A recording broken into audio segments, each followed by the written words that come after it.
मी जगभरातील भारतीयांना आणि लोकशाहीवर विश्वास असलेल्या तमाम विश्वातील सर्व जनांना भारतरत्न डॉक्टर बाबासाहेब आंबेडकर यांच्या जयंतीच्या खूप खूप शुभेच्छा देतो।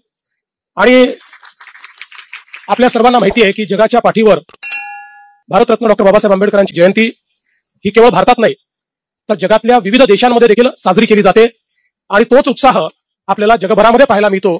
याचं एकमेव कारण भारतरत्न डॉक्टर बाबासाहेब आंबेडकरांनी जे कार्य या भारतामध्ये केलं, आज एक संघ भारत आपण बघतो आहे, एक युनायटेड अशा प्रकारचा भारत आपण बघतो आहे। याचं श्रेय जर कोणाला द्यायचं असेल तर ते भारतरत्न डॉक्टर बाबासाहेब आंबेडकरांनी तयार केलेल्या संविधानाला आपल्याला द्यावं लागेल। आणि त्याच संविधानाची 75 वर्ष पूर्ण झाल्यामुळे संविधानाच्या अमृत महोत्सवाचं देखील आपण वर्ष या ठिकाणी साजरं करतोय। खरं तर या देशामध्ये भारतरत्न डॉक्टर बाबासाहेब आंबेडकरांनी केलेलं कार्य हे अतुलनीय अशा प्रकारचं आहे।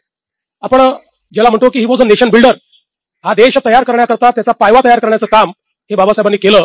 आणि विशेषतः या देशामध्ये ज्या काही चुकीच्या रूढी परंपरा होत्या, ज्यामुळे मानवाला मानव मानण्यास तयार नव्हता, अशा सगळ्या रूढी परंपरांतून या देशाला बाहेर काढत समता या देशामध्ये स्थापित करण्याचं काम हे भारतरत्न डॉक्टर बाबासाहेब आंबेडकरांनी केलं। आणि संविधानाच्या माध्यमातून प्रत्येक व्यक्तीला जगण्याचा समान अधिकार दिला, प्रत्येक व्यक्तीला संधीची समानता दिली आणि प्रत्येकाची स्वप्न ही पूर्ण होऊ शकतील अशा प्रकारचं संविधान हे भारतरत्न डॉक्टर बाबासाहेब आंबेडकरांनी आपल्याला दिलं।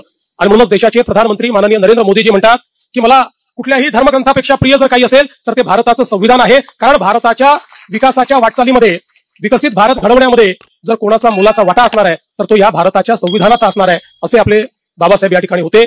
एक अत्यंत मेधावी अशा प्रकारचं त्यांचं छात्र जीवन राहिलेलं आहे आणि सातत्याने शिक्षण घेत असताना समाज उत्थानाचा विचार त्यांनी कधी सोडला नाही। आणि ज्यावेळी संधी मिळाली त्यावेळी समाज निर्मितीचं जे कार्य त्यांनी केलं आहे ते अतुलनीय अशा प्रकारचं कार्य आहे। विशेषतः संपूर्ण विश्वाला शांतीच्या आणि विचाराच्या जोरावर ज्यांनी जिंकलं ते भगवान गौतम बुद्ध यांचा विचार बाबासाहेबांनी स्वीकारला आणि तोच विचार आज आपल्याला भारताच्या संविधानाच्या माध्यमातून देखील पाहायला मिळतो। जी समता आणि बंधुता भारतरत्न डॉक्टर बाबासाहेब आंबेडकरांनी मांडलेली आहे, आपल्या संविधानाचा जो गाभा आहे हा आपल्याला भगवान गौतम बुद्धांच्या विचारातूनच तयार झालेला पाहायला मिळतो। आणि म्हणूनच हा शाश्वत विचार, जो जगाने स्वीकारलेला विचार, हा विचार रुजवण्याचं काम हे भारतरत्न डॉक्टर बाबासाहेब आंबेडकरांनी केलं। आज खरं म्हणजे ज्यावेळी त्यांच्या जयंतीच्या निमित्ताने आपण सर्व लोक बाबासाहेबांची आठवण करतो, ज्यावेळी खऱ्या अर्थानं त्यांना नमन करतो, त्यावेळी एकच संकल्प आपण सगळ्यांनी घेतला पाहिजे की कुठल्याही परिस्थितीत जी संवैधानिक मूल्य आपल्याला सांगितलेली आहेत त्या मूल्यांपासून आपण तसूभरी दूर होणार नाही। भारताचं संविधान हे आपल्याकरता सर्वोच्च असेल आणि या संविधानानेच चालण्याचा प्रयत्न आपण करू। खरं म्हणजे बाबासाहेबांच्या जीवनाबद्दल अनेक गोष्टी आपल्याला सांगता येतील।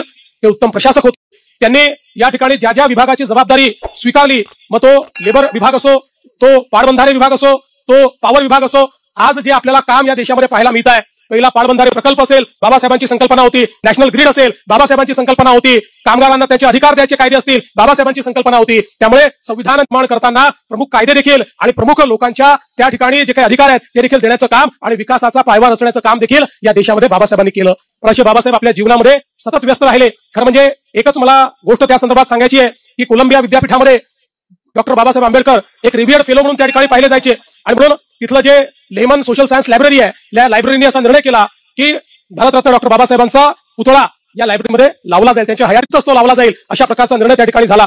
आणि मग हा पुतळा तयार करण्याची जबाबदारी वाघ यांनी स्वीकारली। ते सातत्याने बाबासाहेबांच्या पाठीमागे लागायचे की बाबासाहेब तुमचा पुतळा बनवायचा आहे, समोर तुम्ही बसलात तर चांगला बनेल।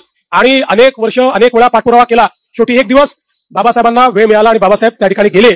पुतळ्याचं निर्माण सुरू झालं आणि सुरू झाल्याबरोबर जोरदार पाऊस चालू झाला आणि बाबासाहेबांना आठवलं की आपण आझाद मैदानामध्ये गरीब मुलांकरता एक लायब्ररी सुरू केली आहे, जी त्या ठिकाणी मांडवामध्ये सुरू केलेली आहे, त्या लायब्ररीतले सगळे पुस्तकं भिजतील म्हणून तो पुतळा तसाच सोडून बाबासाहेब आझाद मैदानाकडे गेले आणि त्यानंतर तो पुतळा बनवण्याकरता कधीच परत गेले नाही। शेवटी त्याला तो पुतळा बाबासाहेबांच्या त्या ठिकाणी म्हणजे ते नसतानाच तो तयार करावा लागला। त्यामुळे अशा प्रकारे ज्यांच्या ठाई स्वतःचा नाही समाजाचा, स्वतःचा नाही देशाचा, स्वतःचा नाही विश्व कल्याणाचा विचार होता, अशा प्रकारचे बाबासाहेब हे खऱ्या अर्थानं आमचे राष्ट्रपुरुष आहे। आणि म्हणून आजची वंदना ही राष्ट्रपुरुषाला वंदना आहे, ही राष्ट्रनिर्मात्याला वंदना आहे। ती वंदना आपण सगळे देऊया आणि त्यांच्याच मार्गाने पुढे जाण्याचा या ठिकाणी संकल्प करूया, एवढंच आजच्या या प्रसंगी मी बोलतो। आणि पुन्हा एकदा भारतरत्न डॉक्टर बाबासाहेब आंबेडकरांना अभिवादन करत आणि सर्वांना या जयंतीच्या शुभेच्छा देत मी माझे 2 शब्द संपवतो। धन्यवाद। जय हिंद, जय भीम, जय भारत। व्हिडिओ आवडला असल्यास चॅनलला सबस्क्राईब करा, लाईक करा आणि शेअर करा। धन्यवाद।